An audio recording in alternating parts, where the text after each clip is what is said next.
Hey, what's up guys? Allyn with Sonic Electronics, and today we're doing something a little bit different. Many of you guys have already probably seen the product review video for this Sony radio or even the amp dyno video that we did. But basically what we're doing today is we're doing what we're calling a whiteboard session. Because this radio is so unique, we're actually going to be giving you a few recommendations as to how you can actually use this high-powered radio. This is the Sony MEX-XB100BT. And if you already hadn't seen it before, what's unique about it is this particular radio offers 4 channels of audio output, just like obviously other radios do. But it's 40 watts by 4 RMS, where most aftermarket radios are pretty much 18 to 22 watts is what they claim.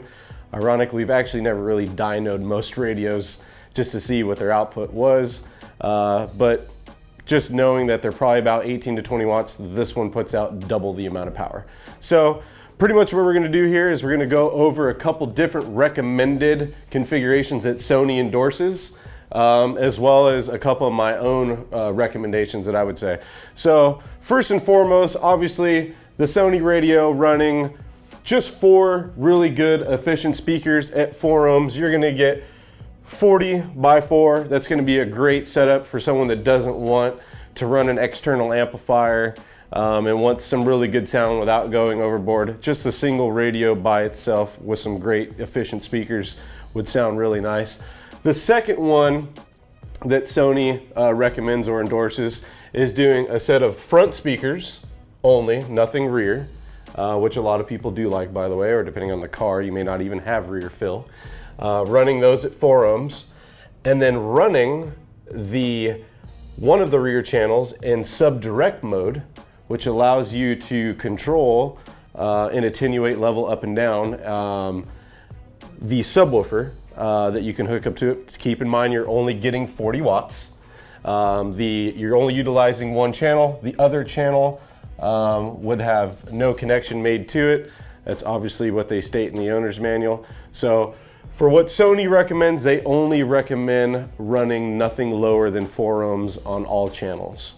So we're just gonna state that to start with. However, I have been told by representatives at Sony, as well as other people that have been doing this for quite some time now, that it works really good at 2 ohms as well. Now I can't officially recommend that because that's not what it states in the owner's manual, so you'd kind of be doing that at your own risk. But here's another configuration that you could do. You could take the front 2 channels and run 4 speakers in parallel. You'd obviously come out to a final impedance of 2 ohms, and then you can run 4 ohms on the single rear channel to the sub. Of course, you'd be giving up your fader front to back.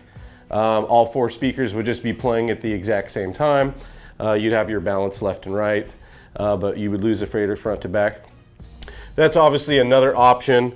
And then of course the other option and final option, and then I'll go over the 2 that I would recommend, would be obviously utilizing the Sony deck with 4 efficient speakers running at 4 ohms, so you get 40 watts, 40 by 4.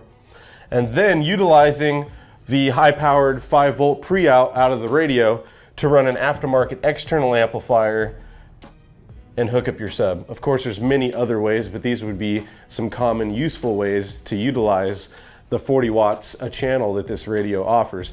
Now, in my opinion, these are probably gonna be your 2 most popular. Let's be honest, how many people really only want 40 watts to their subwoofer? I don't know about you, but I don't. But there is some obviously advantages to having that capability of sub-direct mode on the radio. One would be, let's say you had a factory audio system and you're upgrading the radio and you've got a set of front and rear speakers, and you have a small factory 8-inch woofer, which a lot of vehicles have. Those usually only want 40 to 60 watts on the factory woofer anyway. So doing something like this, you could pretty much use this radio to power all 4 of your factory speakers and your factory woofer without giving up your factory woofer. So there's definitely some unique things that you could do with this radio. But in my opinion, 4 good speakers, whether they be 4 6.5s or 4 6x9s or a 6.5 in the front, 6x9 in the rear, whatever your vehicle's configuration is, this would be a great idea. And then of course, most of us want more bass than I think what that 40 watts is probably gonna offer in an 8-inch woofer. Of course, maybe you don't, maybe you do. I know I do. So I would probably go something like option 4 here, where you would run 4 efficient speakers at 4 ohms, and then a nice external amplifier that you would run for your sub. All right guys, so I want to point out 1 or 2 more things before we go here. One, this 4-channel amplifier is built right in here at 40x4. Other manufacturers have done something similar to this, but they've made it where it's an outboard amplifier that plugs in line with the radio and gives you 40 or 45x4. So this is really cool and neat because it's all built into one.